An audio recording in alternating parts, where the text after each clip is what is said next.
جانوروں کو بھی نوازتے ہیں، جانوروں کو بھی نوازتے ہیں، کیونکہ وہ بھی جانتے ہیں وہ ہمارے حضور ہیں، ہمارے نبی ہیں۔ اسی دور کا واقعہ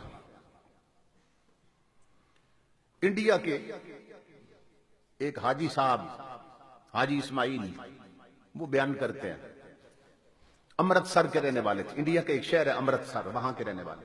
وہ کہتے ہیں میں مدینہ پاک گیا اور وہاں میں ہوٹل پہ ٹھہرا ہوا تھا، عمرہ کیا، پھر مدینہ پاک حاضری، تو ہوٹل پہ ٹھہرا تھا تو کہنے لگے کہ عجیب اتفاق، جب بھی میں کھانا کھانے لگتا نا ہوٹل پہ روٹی کھاتا دسترخوان بچھا کے، تو مدینہ پاک کی ایک بلی آ کے میرے پاس بیٹھ جاتی تھی۔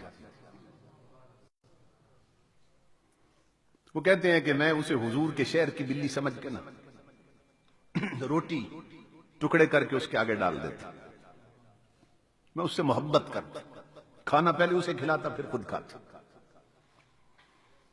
وہ کہتے ہیں ایک دن، کافی دن یوں ہی گزر گئے، جب کھانا کھاتا بلی آ جاتی، میں اسے بھی روٹی ڈالتا، بوٹیاں ڈالتا۔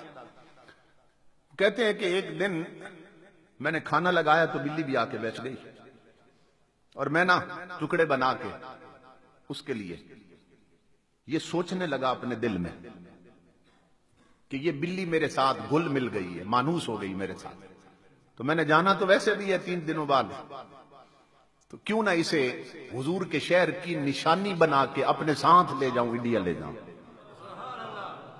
یہ حضور کے شہر کی نشانی ہے۔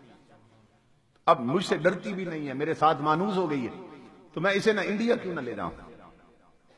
وہ کہتے ہیں میں نے دل میں سوچا، حاجی صاحب کہتے ہیں اللہ کی عزت کی قسم لوگوں، ادھر میں نے دل میں سوچا، ادھر بلی کھانا چھوڑ کے چلی گئی۔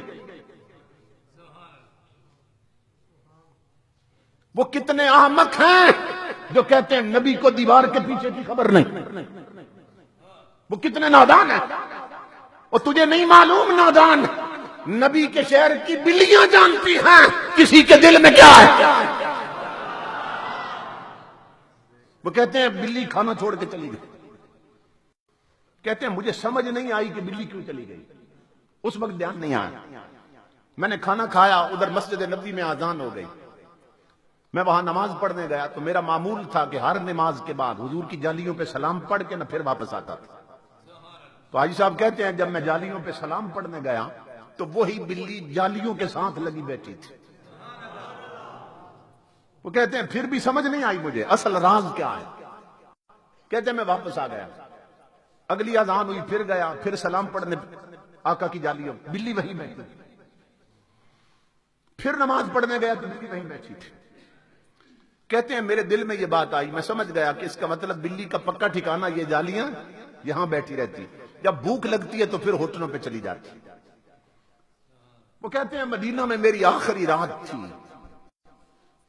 اور میں نے پروگرام یہ بنایا تھا کہ سلام پیش کرنا ہے نا، آخری سلام حضور کی بارگاہ میں جب لوگ وہاں سے آتے ہیں تو وہیں سے نہ بلی پکڑ لوں گا، تو میں نے پنجرہ بھی بنوا لیا تھا بلی کے لیے کہ لے جاؤں گا اسے اپنے وطن۔ کہتے ہیں پکا پروگرام بن گیا۔ رات کو جب آخری رات تھی مدینے میں، جب میں نماز پڑھ کے آیا نا ہوٹل، اپنے کمرے میں سو گیا۔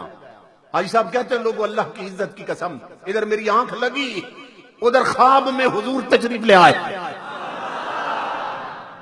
امام الانبیاء آ گئے، میں قدموں پہ گرا، میں نے عرض کی اللہ کے حبیب بڑا کرم کر دیا، مجھے آپ نے دیدار عطا کر دیا۔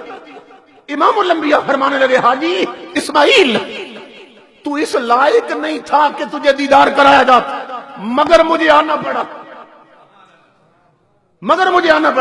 میں نے عرض کیا آقا کیسے آئے؟ امام الانبیاء نے فرمایا میں تجھے حکم دینے آیا ہوں، خود واپس جا سکتے ہو، میرے مدینے کی بلی نہیں لے جا سکتے۔ وہ کہتے ہیں میں نے خواب میں عرض کی رب کے حبیب، میں نے تو بات ہی نہیں کی تھی کسی سے، میں نے تو نام تک نہیں لیا، بتایا نہیں کسی کو کہ میں بلی لے جا رہا ہوں، میرے آقا آپ کو کیسے پتا چلا؟ امام الانبیاء نے فرمایا حاجی اسماعیل آج کی بات نہیں ہے، 3 دن ہو گئے وہ بلی کچھ کھائے پیے بغیر میری جالیوں کے پاس بیٹھی رو رہی ہے، اور رو کر عرض کرتی ہے مدینے والے مجھے تیرے مدینے سے جدا کر رہا ہے، کرم کر دے مجھے بھوکا رہنا قبول ہے مگر مدینے کی جدائی قبول نہیں ہے۔ 3 دن سے بلی رو رہی ہے، اس لیے میں حاجی تجھے حکم دینے آیا ہوں، خود جا سکتے ہو، میرے مدینے کی بلی نہیں لے جا سکتے۔ امام الانبیاء کے غلام ہو، اور جو رسول اگر بلیاں آواز دیں تو انہیں جدا نہیں ہونے دیتا، انہیں نہیں لٹنے دیتے۔ اگر امت کی بیٹیاں آواز دیں گی تو مدینے سے خیرات کیوں نہیں آئے گی؟